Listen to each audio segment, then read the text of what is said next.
Good morning. I would like to thank the media for joining us today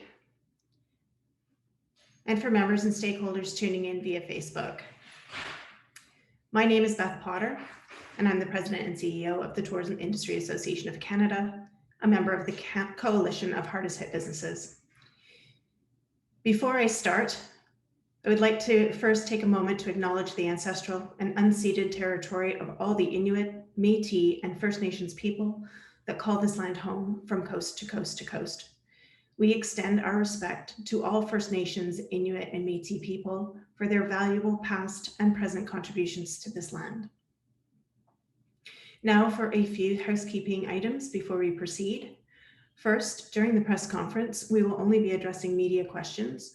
For those watching on Facebook, we will respond to your questions following this event.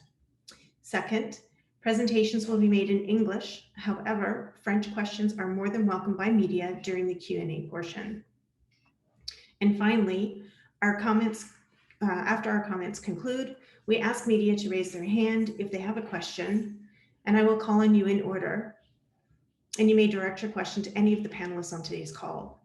If time allows, you'll be invited to ask a follow-up question. Now let's begin. With me today are Susie Grinnell, President and CEO of the Hotel Association of Canada, Philip Mondor, President of Tourism HR Canada, and Philippe Béchamp, Frontier Duty Free Association board member and store owner. As members of the Coalition of the Hardest Hit Businesses, we are here today asking the federal government to cancel the decrease in CEWS and CERS funding.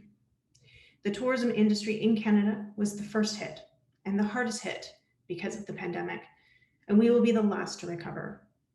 Pre-COVID, the tourism industry accounted for over $105 billion in GDP and provided jobs for thousands of Canadians from coast to coast to coast. CEWS and CERS were instrumental in helping tourism operators and businesses throughout the last year and a half of border closures, travel bans, and lockdowns. We know that if these businesses in the most devastated sectors fall victim to the timing of CEWS and CERS withdrawal, the tourism industry will be decimated and may never fully recover. This means that small communities will no longer be able to support tourism. Major cities will no longer be able to compete for major meetings and conventions, festivals, and cultural events. And remote communities will be lacking critical infrastructure for emergency services, and the livelihoods of more than 2 million people, mostly women, youth, and immigrants, will be at risk. We are asking for a few more months of financial support from the government to ensure that all the businesses these programs have helped thus far are able to hang on and to avoid years and years of economic and social disruption. We are asking for help to survive. I want to thank you for your attention, and I'd like to now invite Susie Grinnell to speak.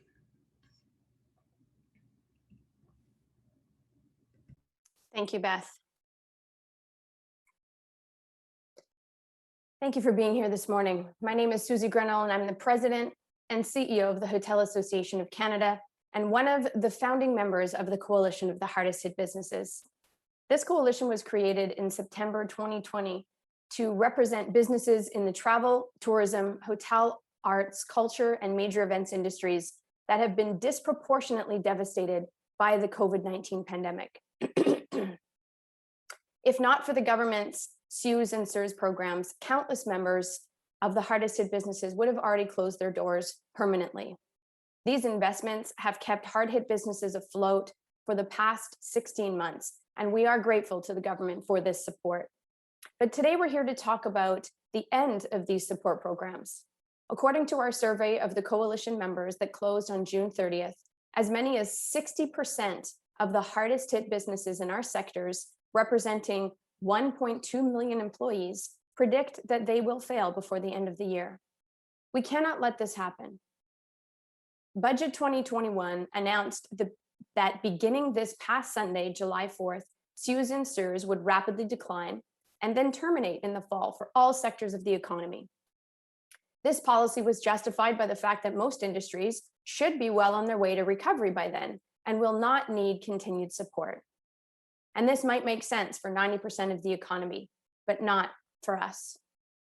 We will be entering our off-season, having just missed 2 critical summers in a row, having been largely shut down for 15 consecutive months, experiencing cumulative revenue losses of between 50 and 90% over that time period. As we enter our off-season in the fall, our revenue opportunities will continue to be limited, with no large conventions or events booked for the fall. Our recovery will not be like a light switch. It will be gradual, and it will build towards our true recovery next summer. When international tourists see that Canada is open for business and they have lead time to plan a visit. When our festivals, fairs, concerts, and conventions come back and drive business to our downtown cores again. We are excited for that day, and we know that pent-up demand for in-person events will be strong. But we aren't there today. Restrictions for these types of events and travel remain fully intact. The problem with the government's timing to pull support programs is that it is misaligned with our recovery. It presumes that all sectors are equal and have equal chances to recover, but this isn't true. What business in the travel, tourism, events, and hospitality sectors need is a commitment from government that they will stand behind the sectors that will continue to suffer from lingering restrictions until they bridge to the other side. No sectors have lost as many jobs due to COVID or have made better use of the government programs to keep as many workers as possible on the job. We simply can't allow these temporary job losses to become permanent. It is time for the government to commit to a tailored wage and fixed cost support program for the hardest hit sectors in order to prevent a collapse in these industries. We are headed towards an iceberg, and this problem will not fix itself. Today, we are asking the government to protect the vibrant tourism and travel industries in Canada and the millions of Canadians we employ. I'd now like to invite Phil Mondor, the President of Tourism HR Canada, to speak. Thank you, Susan. Good morning, everyone. On behalf of Tourism HR Canada, I'm pleased to be here today to add our voice to the call for the government to maintain CEWS and CERS funding for tourism and travel-related businesses. These are the businesses that have been absolutely devastated by the last 15 plus months of lockdown, uncertainty, and closures.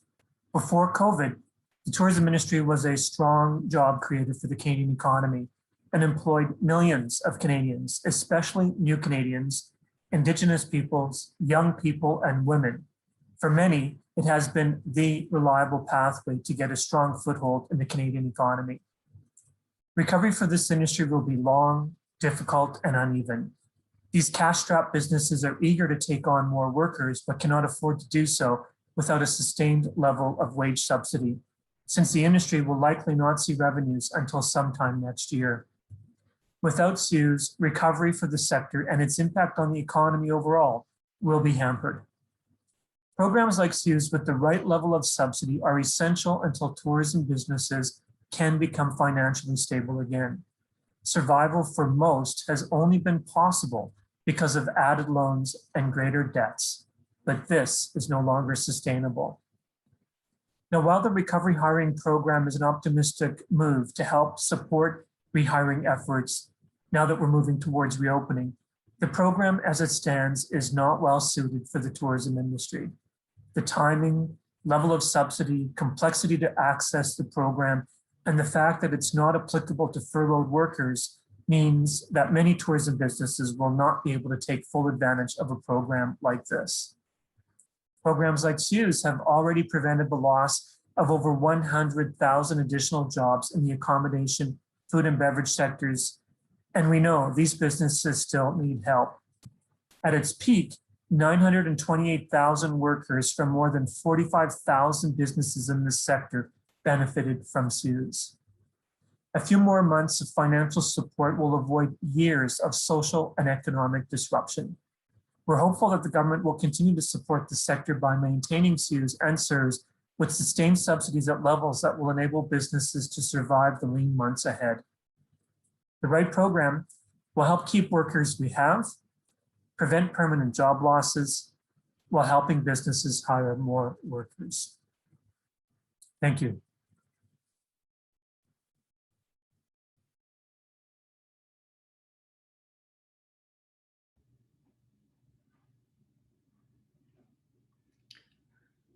Thank you, Phil, and thank you, Susie. We really appreciate your comments this morning and the added support that your organizations are showing for what we're asking for today from government. I'd now like to open it up to questions. And again, I will ask you to use the raise your hand function. And also, if you've got questions in either language, English or French, we are prepared to handle either. So if there are any questions, we'd be happy to take them now. Seeing no questions, I would like to thank everyone for joining us here today. And just before we go, I just wanted to do a couple final reminders. And one is that, you know, the most important message we can be delivering today is that now is not the time for government to turn off the tap of support for the businesses in these hardest hit industries. You know, it's time to really have their back while we continue to navigate travel restrictions and lockdowns. So if I could, I will end it there. I will also just say it is my pleasure to have been here with you all this morning. And if you haven't had a chance to get your vaccination, to please do so. And please plan to make your first travel this summer in Canada. Thank you very much. And thank you for being here today.